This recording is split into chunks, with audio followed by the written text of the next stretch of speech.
à marcher avec le Seigneur. Deux éléments très importants. Le premier, c'est la sensibilité du cœur de Jérémie. Jérémie avait un cœur, je l'ai déjà dit, un cœur presque assimilable au cœur de Dieu. La sensibilité de son cœur reflétait le cœur de Dieu. La sensibilité que Dieu a par rapport à son peuple, le fait de voir quelqu'un qui est en train de passer à côté de son plan. Quelqu'un qui est en train d'aller à l'encontre de sa volonté. Et Jérémie a porté tout ce poids-là sur lui. Il a pleuré pour ça. Il a pleuré sur le fait que le peuple puisse revenir sur le droit chemin. Frères et sœurs, nous sommes appelés à avoir cette sensibilité-là par rapport à la manière dont les autres se comportent, par rapport à ce que traversent les autres. Quelle est la place qu'occupent les autres dans tes moments d'intimité? Est-ce qu'il t'arrive de citer le nom de quelqu'un qui t'a parlé de sa situation dans ta prière? Il nous arrive des fois où pendant vous êtes en train de parler avec quelqu'un et quelqu'un commence à vous parler de sa vie. Est-ce que vous croyez que c'est juste pour le plaisir? C'est juste comme ça? Vous posez la question, mais tiens, pourquoi cette personne me parle de ses problèmes?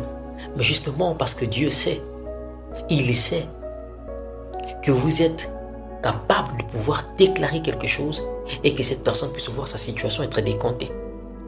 Frères et sœurs, Dieu ne fait rien au hasard.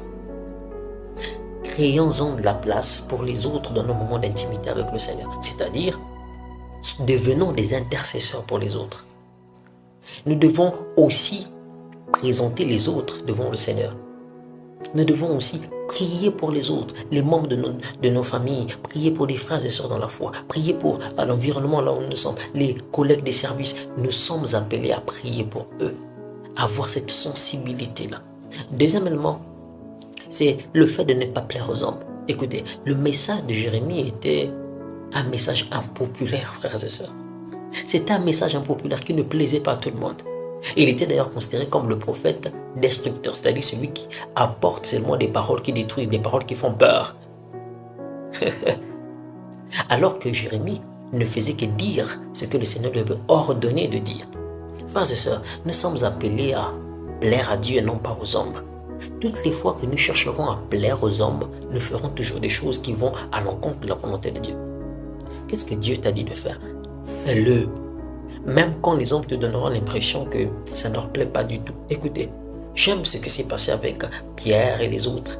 Il dit ceci, tiens, attendez, jugez bon, est-ce que nous sommes censés vous obéir à vous ou obéir à Dieu? Est-ce que nous sommes censés vous plaire à vous ou bien plaire à Dieu? Bien aimés, nous sommes appelés à plaire à Dieu. J'aime ce que mon père dans la foi, le docteur Dominique Landé-Makaya dit. Il dit, le message, l'évangile de Dieu ne doit pas être mélangé, ne doit pas connaître un mélange. Il doit être pur tel qu'il est. Nous sommes appelés à présenter l'évangile